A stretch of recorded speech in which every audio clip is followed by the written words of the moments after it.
Muy bien, bienvenidos al siguiente estudio del Evangelio de Marcos y seguimos en el capítulo 2 y el tema de todo el libro que tenemos es Jesús, el Hijo de Dios, servidor de todos y sacrificio para todos. Y entonces vamos a ir directamente al capítulo y... si tenéis las Biblias, pues voy a empezar leyendo en el versículo 13, pero bueno, repasando simplemente que en la primera parte del capítulo el Señor está enseñando en una casa llena de gente y llega un paralítico en una cama, en una camilla, y 4 de sus amigos le han traído desde quién sabe dónde vivía, y como no podían llegar al Señor Jesús, pues estaba totalmente rodeado de gente, pues se subieron a la casa, esas casas de Israel que tenían patios arriba y además escaleras por fuera, y abrieron el techo y bajaron al paralítico, se supone que justo enfrente del Señor y delante de todos. Y el Señor le sanó, pero le perdonó los pecados también, o sea que el paralítico evidentemente había confiado en el Señor, quizás había sido su idea, llévame al Señor, Jesús, el Salvador, quiero que me perdone mis pecados. Igual el paralítico primero quería eso, y por eso el Señor le dijo eso. Bueno, ese es el mensaje anterior, ¿no? Pero no sabemos exactamente todos los detalles, pero quizás lo que buscaba el paralítico no era solamente ser sanado, o lo más importante para él no era eso, sino que sus pecados fuesen perdonados. Igual incluso él lo pidió del Señor, Señor, igual, no se sabe. Lo que sí se sabe es que se armó ahí una controversia por los escribas, y el Señor pues explicó y bueno, dio una serie dio en orden las cosas que él quería decir con el propósito de enseñar que él tenía no solamente el poder de sanar físicamente cualquier cosa, sino también espiritualmente él tenía la autoridad de perdonar los pecados. Entonces, vamos al versículo 13 porque ya cambia de escena o de escenario, y dice en el versículo 13, dice, después volvió a salir al mar, y toda la gente venía a él, y les enseñaba. Ahora, no creo que se fue al mar de Galilea, no creo que se fue en barco, sino que se salió de donde estaba, donde había curado, nos imaginamos, y había ido al mar, a la orilla del mar, se fue hacia Galilea, que estaba ahí mismo, ¿no? Y la gente, pues claro, siguiéndole, sabiendo que siempre hay algo interesante, donde está el Señor Jesús, pues la gente le seguía porque iba a ver, pues, milagros y enseñanzas tan maravillosas, entonces le sigue. Y en el versículo 14 dice, y al pasar vio a Leví, hijo de Alfeo. Vale, este señor Leví tiene otro nombre, tiene un apodo que conocemos mejor, y es el nombre de Mateo. Este Leví es Mateo, tenía 2 nombres, como muchos de nosotros, y es el que escribió el Evangelio que tenemos primero en el Nuevo Testamento, Mateo. Dice, estaba sentado al banco de los tributos públicos. Eso dice mucho. Nos da su trabajo, su empleo, y lo hablaremos en un momentito. Y Jesús le dijo a Mateo, que está ahí sentado, cobrando impuestos, le dijo, sígueme. Y levantándose, le siguió. Y sabemos que le siguió no solamente en ese momento, sino que le siguió por toda su vida. Mateo, desde ese momento, fue discípulo del Señor.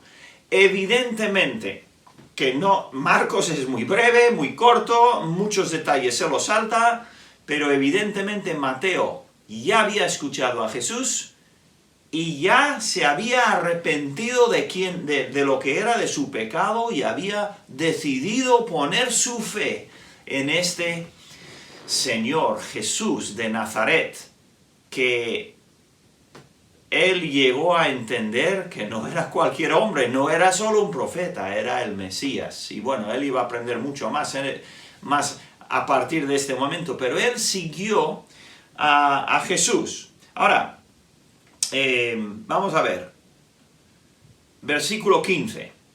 Aconteció que estando Jesús a la mesa en casa de él, pues le invitó a su casa, Mateo. Muchos publicanos y pecadores estaban también a la mesa, ¿vale? Así que Mateo prepara un banquete para Jesús y también para todos sus compañeros. Y vamos a ver qué clase de compañeros tenía. Estaban también a la mesa juntamente con Jesús y sus discípulos, porque había muchos que le habían seguido. Yo no sé si estos eran los 12, me parece a mí que eran más que solamente Jesús y los 12, porque dice, o sea que este señor, evidentemente Mateo, era muy rico, y es que él era cobrador de impuestos o publicano, y es que los publicanos eran ricos, porque, bueno, vamos a hablar un poquito esto de los publicanos o los cobradores de impuestos. Según se entiende, habían dos categorías, más o menos, y la palabra o la categoría se llama más o menos algo así como Gabai y Moqués. Los Gabai y los Moqués. Los Gabai eran aquellos que cobraban los impuestos del patrimonio, del sueldo, lo que te quitan del sueldo, ¿no? Ese era por un lado una clase de impuestos, claro, eso iba a Roma, ¿no? Esos impuestos. Y luego habían estos moqués, no sé si lo pronuncio bien, pero bueno, estos eran los que se encargaban de los impuestos, de todos los demás impuestos, impuestos de importación, impuestos de licencias y de todos los demás impuestos. Y claro, ellos compraban esta, como una franquicia, compraban esta franquicia de Roma, y Roma les exigía tanto.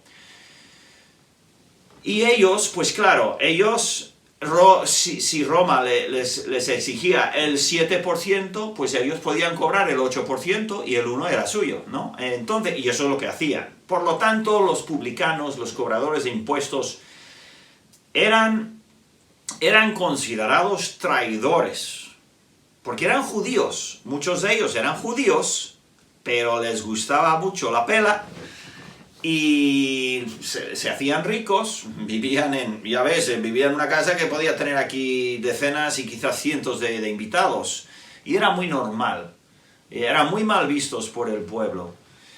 Y dentro de los moqués habían dos clases. Habían moqués que eran como jefes de empresas, que ellos no iban por ahí cobrando, sino que tenían un montón de empleados. Esos eran los gran moqués, por ejemplo. Y luego habían los pequeños moqués, que ellos simplemente cobraban impuestos por su cuenta como autónomos y ganaban de eso, ¿no? Y esta segunda clase, digamos inferior, es la clase de cobrador que era Mateo. Pero evidentemente se había vuelto muy rico y bueno, pues tuvo este banquete, ¿no? Y el Señor Jesús está entonces... Y es invitado, pero luego él accedió y fue a comer con un montón de gente que eran mal vistos, de todas las clases de publicanos y cobradores. Esto era digamos, culturalmente la escoria de Israel, ¿no? Porque esas personas habían rendido al dinero y, bueno, pues por ahí va el tema, ¿de acuerdo? Pero curiosamente, de estos, algunos, Mateo siendo uno, siguieron a Jesús. Y eso es muy importante. ¿Qué significa seguir a Jesús? Bueno, espero que lo miremos un poquito más adelante. Pero Mateo siguió a Jesús y lo primero que hizo fue ofrecerle un banquete, ¿no? Y quizás lo que él quería era que Jesús pudiese hablar con todos sus amigos y compañeros publicanos. Evidentemente no todos iban a seguir a Jesús, pero quizás ese fue su propósito. Bueno, no sabemos, ¿no? Entonces, tenemos este banquete. En el versículo 16 dice, y los escribas y los fariseos. Así que tenemos aquí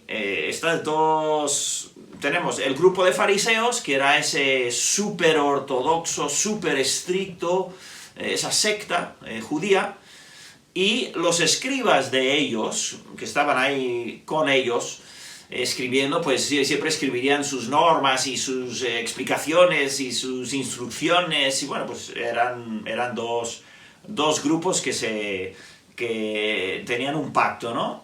Viéndole comer con los publicanos y con los pecadores. Publicanos eran cobradores, pecadores, ¿quién eran? Pues eran aquellos que, claro, estos son escribas y fariseos muy religiosos. Los pecadores eran los que ellos consideraban, los que no tenían, los que pasaban de la religión, o los que pasaban de los fariseos, por lo menos, y de los rabinos, les daba igual. Sabes que hoy en día hay muchísima gente igual. Hay mucha gente hoy en día que nos rodea, que conocemos, amigos, igual, vecinos y tal, que no quieren saber nada de la religión. ¿Por qué?